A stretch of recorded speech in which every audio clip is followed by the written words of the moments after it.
Montana Territory, August 1878. The sun beat down cruel and high when Elijah Cutter spotted the girl barefoot and bloodied, staggering out from the edge of the pine woods near his camp.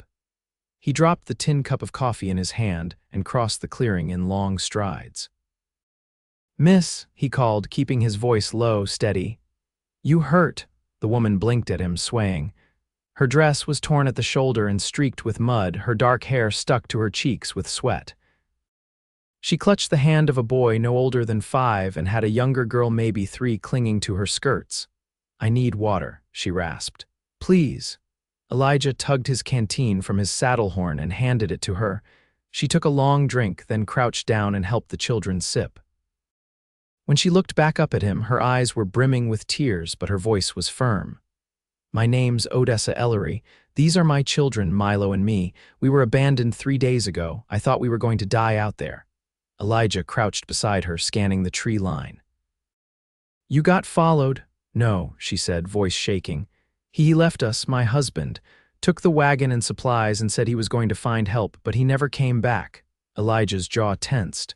"That was 3 days ago," she nodded. He looked at the boy, then the girl. Both were too thin, their lips cracked. Odessa's hand trembled where it rested on her son's shoulder. "You all eaten anything?" She shook her head. "I got bread," Elijah said. "Not much else, but it'll hold you over until I get a fire going." He led them to the shaded side of the clearing, helped Odessa sit, and tore off chunks of the last of his sourdough loaf. Odessa fed the children first. Then she ate slowly, chewing each piece like it hurt to swallow. Elijah watched her, noting the way her jaw clenched against the pain, the way she kept her arm curled around the children like a shield. "You got family anywhere?" he asked. "No," she said. "I was raised in Missouri, married young, thought he'd take care of me." Elijah nodded once. "You did nothing wrong." She looked up at him sharply, like she had not expected kindness. "I got an extra bedroll," he said. "You all can stay here tonight. Tomorrow I'll ride you into town." "Town's 3 days away," Odessa said. "I cannot walk it again." "Not with them." "I got a horse," Elijah said. "She is strong enough to carry 3 if I lead her." Odessa stared at him. "Why would you do that? You don't even know us." Elijah stood, brushing dirt off his trousers. "Because someone should have helped you a long time ago." That night, he built the fire high and warm. Odessa sat close with the children wrapped in her arms, their heads resting on her lap. Elijah offered her his coat without a word. She hesitated, then took it and draped it over Milo and me. He slept light, listening to every shift of leaves and crack of twigs. Just before dawn, he glanced toward the fire and saw her there, still awake. "You should rest," he said. "I cannot," she whispered. "Every time I close my eyes, I see him leaving." The way he looked at me like we were nothing. Elijah moved closer, close enough to see the wet streak on her cheek. "Well," he said gently, "you are not nothing, and you are not alone anymore." She looked at him for a long time, eyes soft with disbelief. Then she nodded. "Thank you." They set out at sunrise. Odessa rode with the children, Elijah leading the mare by the reins, walking steady beside them. He kept close, watching for snakes and bad footing. Every time Me whimpered, Odessa soothed her with a quiet hum. Milo asked 1,000 questions, most of which Elijah answered with a half-smile. By the second night, they made camp on a ridge overlooking a stream. Odessa helped gather kindling while Elijah cleaned a rabbit he had trapped. "You always live out in the wild?" she asked. "I move around. Work cattle sometimes, fix fences, keep to myself mostly." "You do not seem like the kind who likes to be alone." Elijah looked up at her, the firelight catching his face. "Started out that way, then I just got used to it." Odessa was silent for a while, watching the flames snap. "I used to be scared of silence," she said, "but now it feels like a blessing." He handed her a piece of roasted meat. She took it with a small smile. "Thank you for the bread yesterday," she said, "and the horse and all of this." Elijah looked at her, really looked. Her face was dirty, her dress still torn, but her eyes were steady now, strong. "I'd do it again," he said plainly. They reached Deerfield on the 3rd afternoon. Elijah walked ahead into town, got rooms at the inn, and paid the stable boy to feed and brush the horse. Odessa protested the cost, but he waved her off. "I got money," he said. "And if I did not, I would still make it work." She stared at him, eyes narrowing. Why? Elijah looked down at his boots, then back up. Because I am not the kind of man who leaves women in the woods. That night, after the children were bathed and fed and asleep in the room next door, Odessa knocked on his door. She looked different now, clean, her hair brushed, her shoulders straighter. I wanted to say good night, she said. He stepped aside to let her in. They stood by the window, the lamplight soft against the glass. I do not know what comes next, she said, but I know what I want. Elijah's heart thudded once hard. I want to stay here, start over. I want to raise my children somewhere safe, and I want someone who will not walk away. Elijah reached out, brushing a loose strand of hair behind her ear. I am not going anywhere, her breath caught, eyes flicking to his lips, then back to his eyes. I do not need saving, she said, I know. He stepped closer, voice low. But I am still here if you want me, Odessa nodded. I do. He kissed her then, careful and slow. Her hands slid up his chest, fingers curling into his shirt. She kissed him back like she had been holding her breath for years, and when they pulled apart, she was smiling. Good night, Elijah, she whispered. Good night, Odessa. And for the first time in a long time, neither of them felt alone. The morning sun leaned low across the roofs of Deerfield when Elijah stepped into the general store, its bell jingling overhead. He needed work, something steady enough to plant roots, now that staying had started to feel like more than a passing notion. Odessa and the children were upstairs in the boarding house, still asleep when he'd left. He'd pressed the door shut gently behind him, careful not to wake me where she'd curled against her mother's side. Cutter, came the voice from behind the counter. Heard you were back. Elijah nodded to the shopkeeper, a beef-shouldered man named Bellamy who wore his apron like a badge and knew the name of every man who passed through town. Looking for honest work, Elijah said. I can mend, break horses, fence line, drive cattle. Anything needing hands, Bellamy scratched his jaw. Holly's down at the livery's been grumbling about his stock fence, says it's sagging worse than his knees. You might start there. Elijah thanked him and stepped back into the dust and sunlight. By mid-morning, he'd found Holly's, a wiry widower with a limp and a tendency to mutter to his mules. The fence job was plain enough: splintered rails, a few rotted posts. Elijah took it on without complaint and got to work, sweat rising on his brow as he dug and hauled in the hard, packed earth. 3 hours in, he paused to stretch his back and spotted Odessa across the road, standing outside the mercantile with me balanced on her hip and Milo tugging at her skirt. Her dress was different, something borrowed, maybe, or kindly gifted, and her face was turned toward the sun with her eyes closed like she was soaking in the warmth. She looked more like herself, or maybe like someone becoming herself. Cutter, Holly's called. You aiming to finish before winter? Elijah gave a small nod and turned back to the fence, but his chest ached in a new, quiet way. That evening, Odessa met him at the edge of the churchyard, children in tow, cheeks pink from the breeze.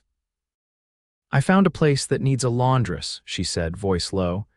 The lady's sickly and can't keep up with her own linens. She's offering 50 cents a week and a hot meal a day. That's decent, Elijah said. You take it? Odessa hesitated, then nodded. I want to earn something. I don't want to be someone you carry. Elijah looked down at me, who was drawing circles in the dirt with a stick, and at Milo, who was squinting up at the steeple like it might open and spill stars. You're not a burden, he said. I know, she said quietly, but I want to prove it. To myself. They walked back toward the boarding house together, the children trailing behind. The street lamps were just being lit, their flames flickering against the darkening sky. Inside, Odessa tucked the children into the narrow bed in the adjoining room. Elijah waited in the hall, staring at the worn floorboards. When she stepped out and closed the door, she leaned against the frame. They're asking about you, she said. Milo said you walk like you've got a secret. Me asked if you're ours. Elijah's mouth tugged into something close to a smile. What you tell them? I told them not yet. He looked at her then, long and sure. I've been thinking, he said, about what comes next. Odessa's gaze didn't waver. I can build us something, he said. A place to live, not fancy. But ours, you're certain? I've never been more. She stepped closer. I was afraid, she said, that if I let myself want again, I'd lose everything, but you never asked me to need you. You just showed up. Elijah reached for her hand, calloused fingers brushing her wrist. "I could go down to the courthouse," he said. "Speak to the preacher, you take my name, and we start this right." Odessa's breath caught, but not from surprise. She nodded once. "I want that." They stood there in the dim hallway, nothing loud between them, just the hush of a promise made real. And outside, the first stars blinked into the sky like they'd been waiting all along. The courthouse sat 2 blocks from the livery.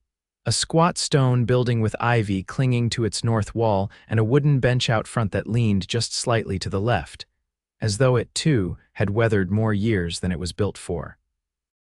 Elijah waited on that bench, hat in his hands, boots dusted with dry earth from the walk. Inside, the clerk was drawing up the papers. He'd asked for them that morning after speaking with Reverend Tully, who'd agreed to say the words before the week was out. It wasn't a grand affair, there wouldn't be guests or music or lace, but Odessa had said yes with her eyes steady and her back straight, and that was more than enough. He stood when he saw her coming down the lane, Milo beside her, me held against her hip.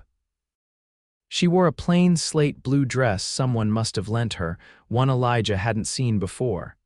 It was buttoned to the collar and cinched at the waist with a faded ribbon. She'd braided her hair back tight, not for vanity but for purpose, like always. "You sure about this?" she asked when she reached him. "I wouldn't be sittin' here if I wasn't." She shifted me to her other side. "I told Mrs. Hathaway I'd finish the week at her place. She said she'd keep me another month if I could. That'll stretch a ways." Elijah nodded. "I took on more work. Holly says he's got more horses need breaking come fall." "Then we'll be all right?" she asked, not with fear but with a kind of quiet calculation, the way a woman thinks when she's had to stretch a single potato across 3 mouths. "We'll be all right," he said. "I'll see to it." They went inside together. Milo stayed just beyond the doorway, fiddling with the edge of a ledger book, eyes wide as the clerk handed Elijah the pen. The paper was creased and yellowed along the fold, but the ink was fresh. Elijah wrote his name first, slow and deliberate. Then Odessa took the pen. Her hand didn't tremble. Afterward, they walked back toward the boarding house. Elijah carried me, whose head had slumped against his shoulder. Odessa's hand brushed his once, then twice, then stayed there. He didn't look down, didn't need to. That evening, they sat behind the church after supper, where the grass ran long and wild at the edge of the property. The children were asleep in the upstairs room, watched over by Mrs. Coombs, the preacher's wife. Elijah leaned back against the trunk of an old elm, legs stretched out, while Odessa sat beside him with her knees drawn to her chest, chin resting lightly atop them. "Did you ever think about having children?" she asked, eyes on the darkening sky. "I did," Elijah said. "But I never thought I'd get to." "Why not?" he shrugged. "Didn't think I was the kind a child'd be better off with." She turned to look at him. "You've been more father to them in 2 weeks than he ever was their whole lives." Elijah didn't answer right away. A breeze moved through the grass, soft and low. "Me won't sleep unless she's touching skin," he said finally, "even just a finger." Odessa gave a quiet laugh. "She's always been like that, born early. Wouldn't stop fussing unless she was laid on my chest. She doesn't fuss now." Odessa leaned her head against his arm. "No, she doesn't." They sat like that for a long time, until the stars were out and the wind had cooled. Odessa's breathing slowed against him, and Elijah let his hand settle over hers where it rested on her knee. "I want a piece of land," he said suddenly. "Not much, just enough for a house and a small pasture, maybe a milk cow." She didn't lift her head. "Where?" "North side of town." "Past the creek. Land there's flat, good for building. I asked around. Belongs to a man named Pritchard. He's old and he's tired. Said he'd sell it cheap if I clear the brush and fence it myself." Odessa turned her face toward him. "We'd have to build by hand." "I know how," he said. "And I wouldn't be alone." Her eyes softened, but it wasn't the kind of softness that came from hope. It was steadier than that, like she'd already decided. "Then I want that too," she said. Elijah kissed her temple. "Not to claim, not to press, just to promise." Her fingers curled tighter around his. He would build the house. She would scrub floors and hang linens and watch the children grow. Between them, they'd stretch every coin and every hour until it made a life. And when they lay down that night, Side by side under a roof that wasn't yet theirs, there was no fear left between them. Only the quiet certainty of two people who had chosen each other on purpose and who would keep choosing every day that came after. Elijah pressed the last cedar plank into place beneath the window frame and leaned back on his heels, wiping the sweat from his brow with the side of his wrist. The corner of the house caught the early September light just right, softening the rough edges of the wood. It wasn't finished, not yet, but the bones were there now, a square room with a chimney started, a roof that could hold off rain, a front step wide enough for two. Odessa stood a few feet behind him, her arms folded beneath her apron, a bit of flour still dusting the side of her neck. She studied the shape of the house the way someone might study a letter they couldn't quite read yet. He turned toward her, his voice quiet. "You think it'll hold?" She didn't blink, didn't look at him. "I think it already has." Milo ran past them, a stick in each hand, shouting something about bandits. Me toddled close behind, holding one of Elijah's old gloves like a doll. Odessa reached for her, adjusting the little girl's bonnet, then let her wander again. "They'll have to share a bed for now," Elijah said, "until I can build a second room." "I slept on floors growing up," Odessa replied. "They'll be warm and they'll be fed. That's more than I ever had." He nodded, understanding. "I'll put the stove in this week. The chimney's near ready. I can cook outside a while longer. Still," he added, "you've earned better than smoke in your eyes." Odessa turned to him, her face unreadable for a moment, then her brow furrowed faintly.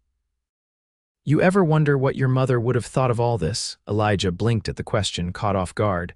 "She died when I was young." "But still," she said, "you carry her name, don't you?" He looked down at his boots. "She was kind. Didn't say much, but she'd sit by the window with her sewing and hum songs in Czech. I used to think she didn't know I was listening. And your father left before I could remember him." Odessa's gaze softened, but she didn't step closer. "I remember mine. He was a harness maker.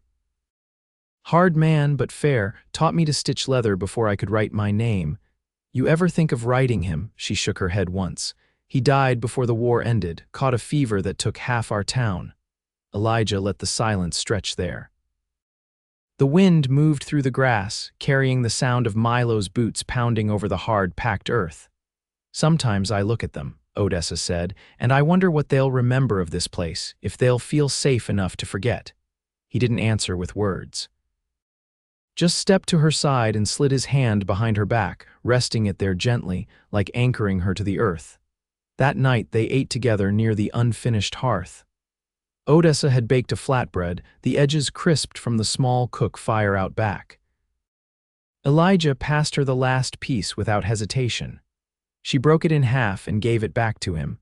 Milo fell asleep curled against his sister, both of them bundled in the quilt Odessa had sewn from scraps given by the preacher's wife.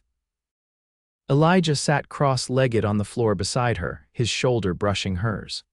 "I saw the way you looked at Milo today," she murmured, "when he tried to fix that broken hinge like he knew what he was doing.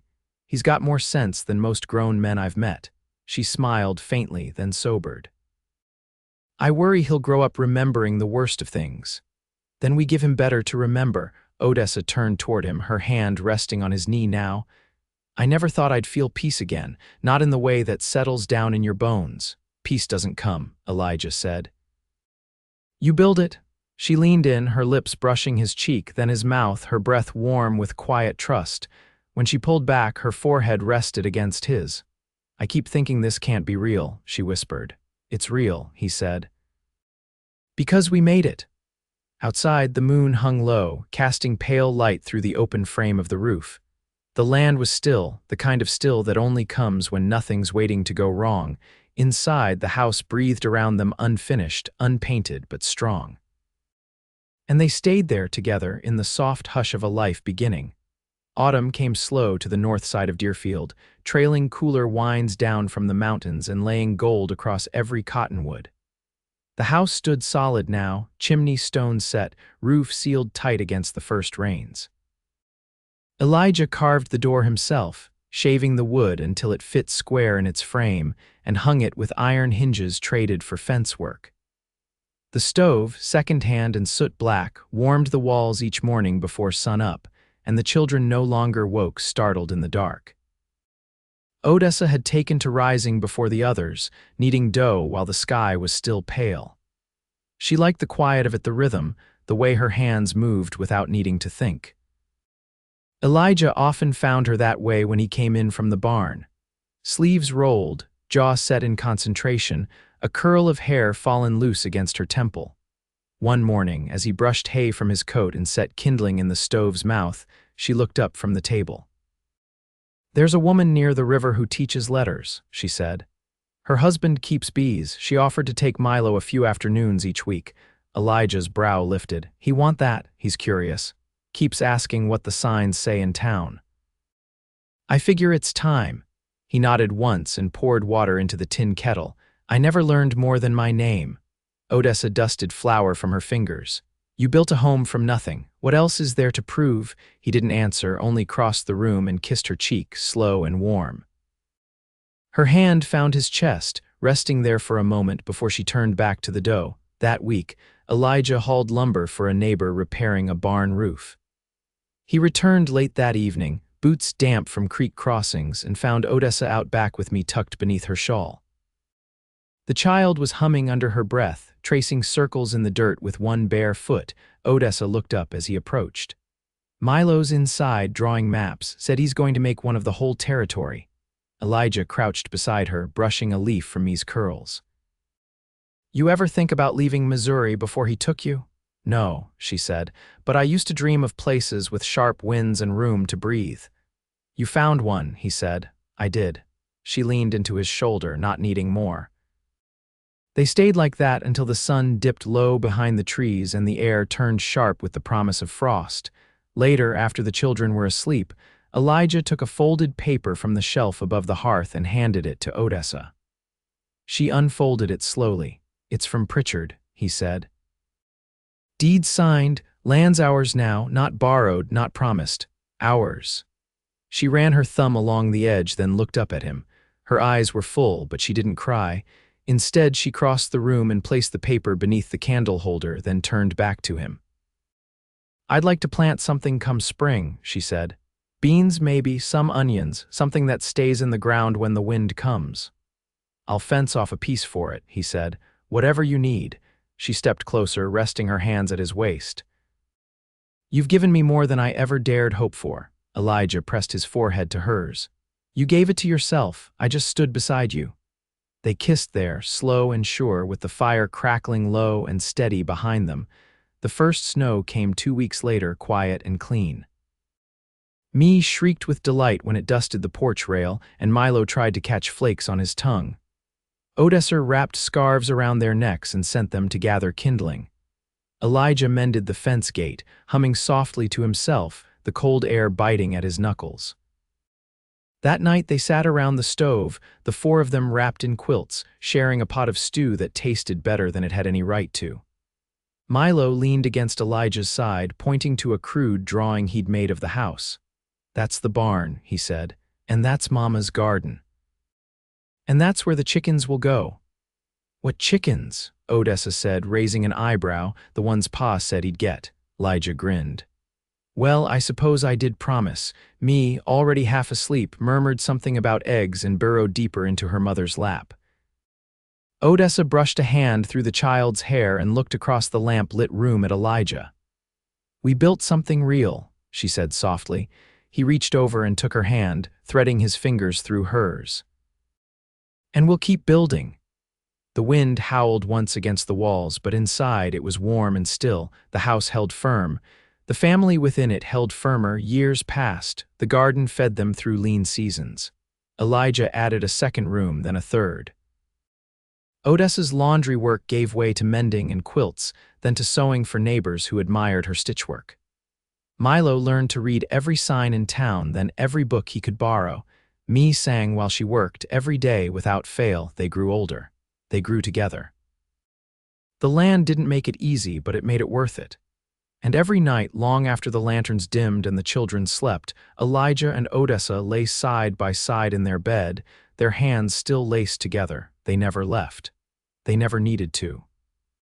And across the years, through every season, They continued to choose each other quietly, fiercely, forever.